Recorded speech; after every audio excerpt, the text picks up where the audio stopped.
Welcome to Yin Yoga Lifestyle. I am your host, Colette Darville. Cultivating our body's resilience and inner silence and its application to all aspects of your life. Let's become enlightened and enjoy the power of intuitiveness and creativity.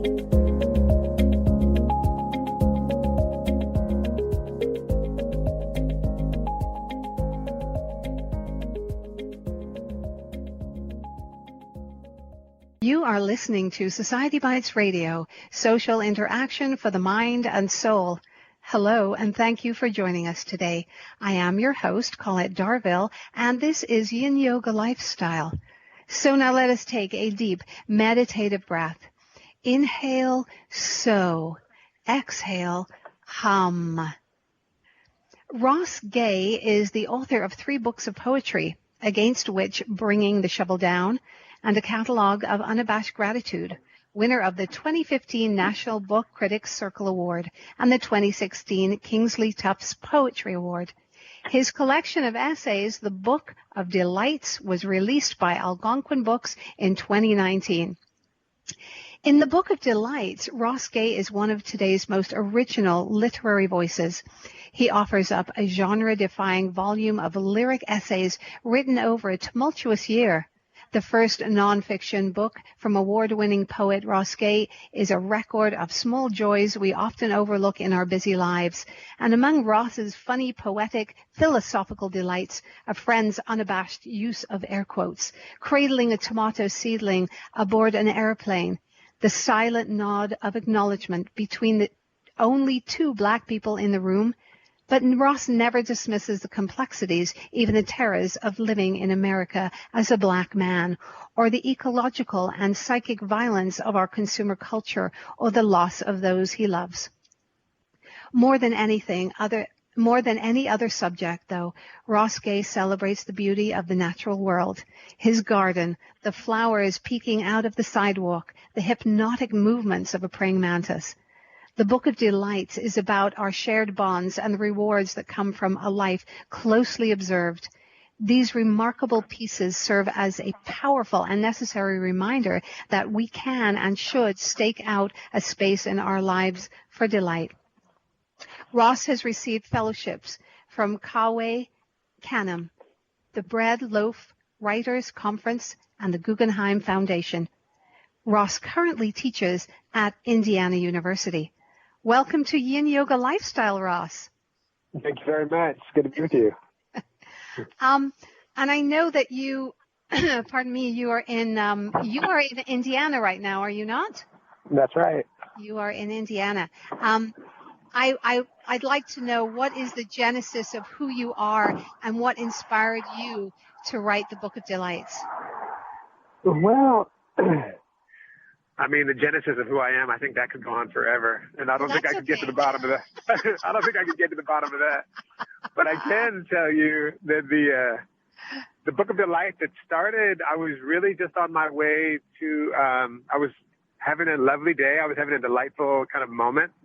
And I thought, I should, I was walking, I was doing a writing residency in this castle in Italy, and I was returning from this little town, Umberto, and from having a coffee and having a lovely morning, and I was heading back to my place at the castle for lunch, and it was delightful, and I thought, I should write a little essay about this delightful moment. And then I thought, it'd be interesting, really interesting actually, to write an essay every day for a year about something that delighted me. So that's the genesis of this book. Yeah. Are you outside right now? Oh, can you hear? I can hear the wind blowing. Okay, let me see if I can. Let me try to get to a little alcove. Alcove, yeah. Little alcove, yeah. little alcove somewhere. Just there because.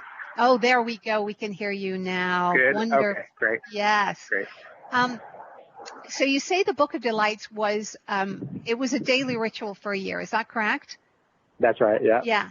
And now it was on finding delight that you were writing about. What was the process more important than the end product?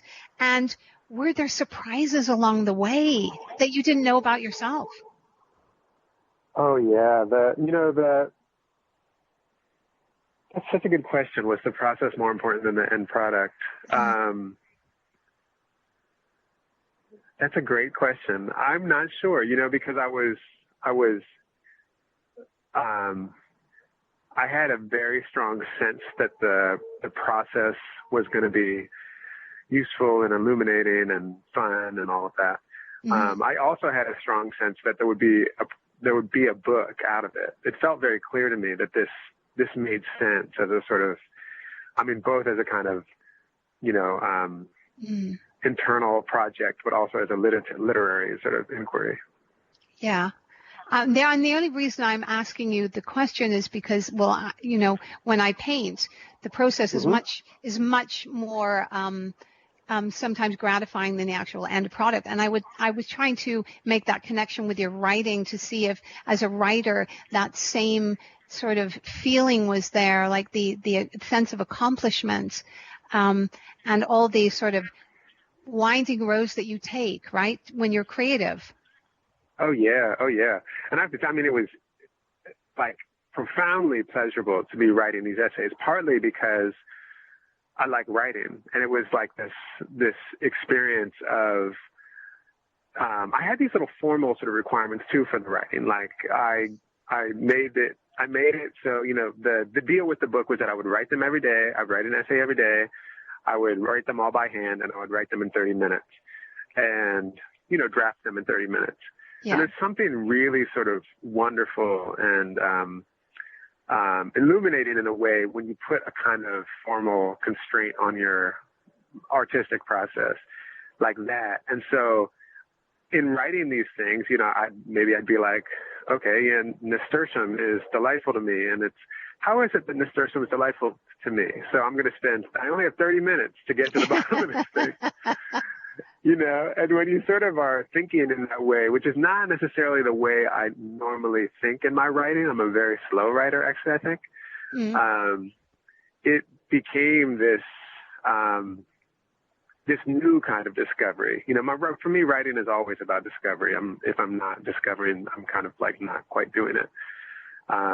But that formal constraint made this new way for me to be sort of making discoveries that I think otherwise I probably wouldn't quite have made. And those discoveries were like sort of discoveries about my feelings about things, but also sort of linguistic, syntactical maneuvers that occasion different ways of seeing, Yes. And it's interesting. You talked about, you write by hand, and I know that you write by hand in smallish notebooks.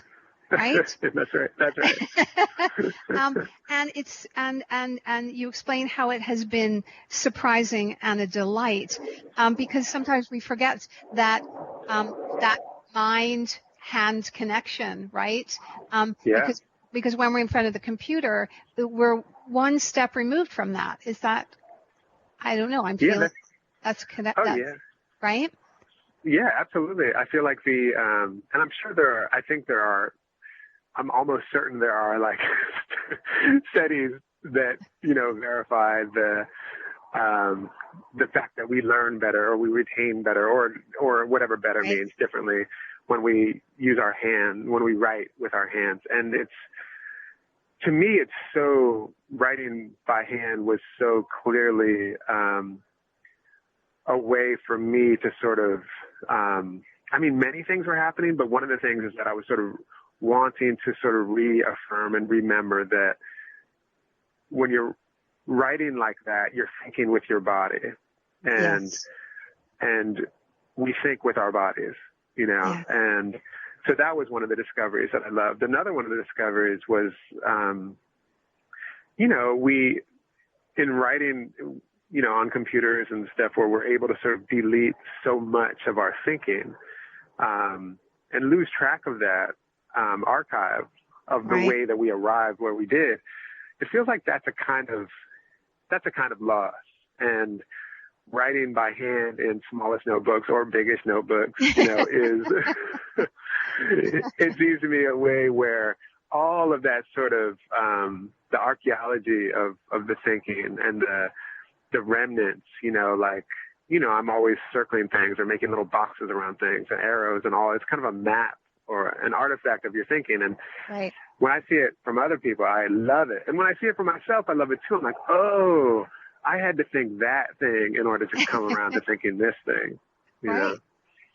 And and that kind of goes into the next question I had, because you write with such passion and you weave so many emotions into such a beautiful tapestry, and every little essayette is a little tapestry. Is your writing a glimpse into the way you naturally think? Because, boy, in one little essay, you can go from feeling one way to actual delightfulness, and then back down maybe to dismay, and then back to delightfulness. Yeah. I feel like I definitely, I think one of the things about that, again, that sort of formal constraint, that 30-minute thing, is that it did sort of occasion this a kind of writing that was closer to thinking, which I think is actually, in my experience and the experience of most of the people that I talk to. Yes. Sir, can we help you? Oh yeah, I'm coming in here, but I have someone that I'm meeting over here. Oh, okay. Okay, yeah, I'll come back. Sorry about that. Yeah, that's okay. Sorry. Yeah. So anyway, so the digression of thinking as a kind of digressive thing that writing was able to meet or something. There's something that writing is. So, which is to say that I don't think I'm special. I don't think I have an especially digressive mind or an especially metaphorical mind. I kind of just think most often when we're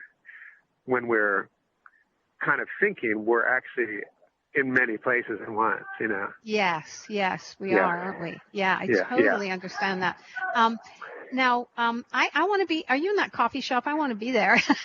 Can you order me a latte? Just order me a latte right now. You want oat milk or?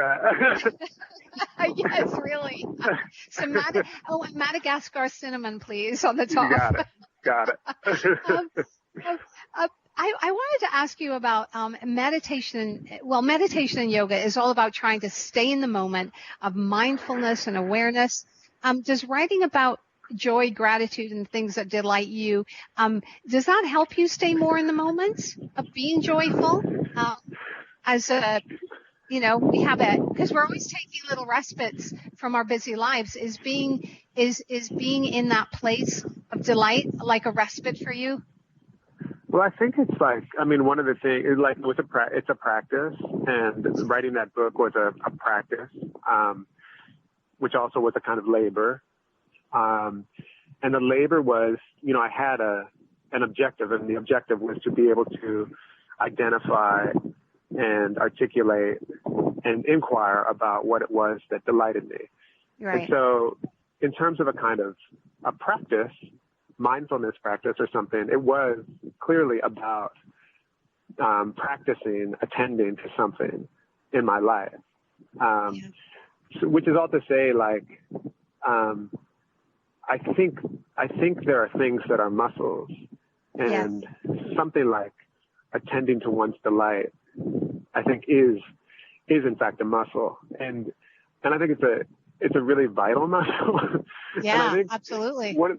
And I think one of the reasons it's a vital muscle is not only for what it offers to ourselves, which is nice to be able to sort of be more attuned to what it is that makes us happy in addition to other things.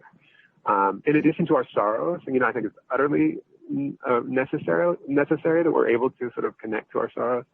Yeah. But I also feel like the ability to identify and articulate our delights also inclines us towards sharing our delights. And that's the thing that this book sort of showed me again and again, that there's something about delight that is so much about wanting to share it with someone else. There's something about it, like